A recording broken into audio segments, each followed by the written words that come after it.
ఇక ఏ రోజైతే అత్తారింట్లో అడుగుపెట్టిందో ఆ రోజు నుండి అత్తింటి వేధింపులు స్టార్టయ్యాయి. ఆమె ఇంటి కోడలుగా వచ్చింది అనుకుంది. కాని భర్తతో సహా అత్తమామలందరూ పనిమనిషి అనుకున్నారు. ఇక వాళ్లు తిన్న తర్వాత మిగిలిందే తినాలి, లేదంటే ఆకలి కడుపుతో పడుకోవాలి. అన్నం మిగలకపోతే మళ్ళీ వండకూడదు, నలుగురిలోకి రాకూడదు, తలమీద నుండి కొంగు తీయకూడదు. ఒకవేళ నోరు తెరిస్తే చాలు ఇష్టమొచ్చినట్టు రక్తం వచ్చేలా కొట్టేవాళ్లు. కోడలు కాదు కదా, కనీసం మనిషిలా కూడా చూడలేదు అత్తింట్లో. ఓ రోజు బాధలన్నీ తల్లిదండ్రులతో చెప్పుకుంది. కాని ఆ తల్లిదండ్రులు మాత్రం అందరిలాగే పిల్లలు పుడితే అన్నీ సర్దుకుంటాయని చెప్పి సర్ది చెప్పారు. దాంతో తండ్రి మాటలకు గౌరవమిచ్చి అంత నరకం అనుభవిస్తున్నా ఇద్దరు పిల్లలకు జన్మనిచ్చింది. గర్భిణీగా ఉన్న సమయంలో తినడానికి తిండి కూడా పెట్టేవారు కాదు. దాంతో ఆకలికి భరించలేక రొట్టెముక్కలు దొంగలించి లోదుస్తుల్లో దాచుకొని ఎవ్వరి కంటపడకుండా బాత్రూంలోకి వెళ్లి తినేది. దాంతో ఆ నరకం ఇక అనుభవించలేనని తన చీరని సీలింగ్ ఫ్యాన్కి కట్టి చచ్చిపోవాలనుకుంది. అప్పుడే కిటికీలో నుండి చూస్తున్న తన అత్తని చూసింది.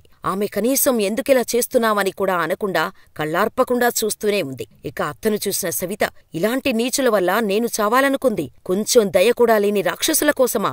పైగా నేను పోతే నా పిల్లల పరిస్థితి ఏంటి అని ఆలోచించి ఇక నాకోసం కాకపోయినా నా పిల్లల కోసమైనా బ్రతకాలి, బయటకెళ్ళి పాచిపని చేసుకోనైనా సొంతంగా బ్రతుకుతా అని నా పిల్లల్ని పోషించుకుంటా అనుకుని ఆ తర్వాత ఒక్క క్షణం కూడా ఇంకా అక్కడ ఉండకూడదు అనుకుని ఇంట్లో నుండి వెళ్ళిపోయింది. ఎందరో సంవత్సరాలు కష్టపడినా సాధించలేని విజయాన్ని రేయింబవళ్లు చదివి మొదటి ప్రయత్నంలోనే ఐఏఎస్ సాధించింది.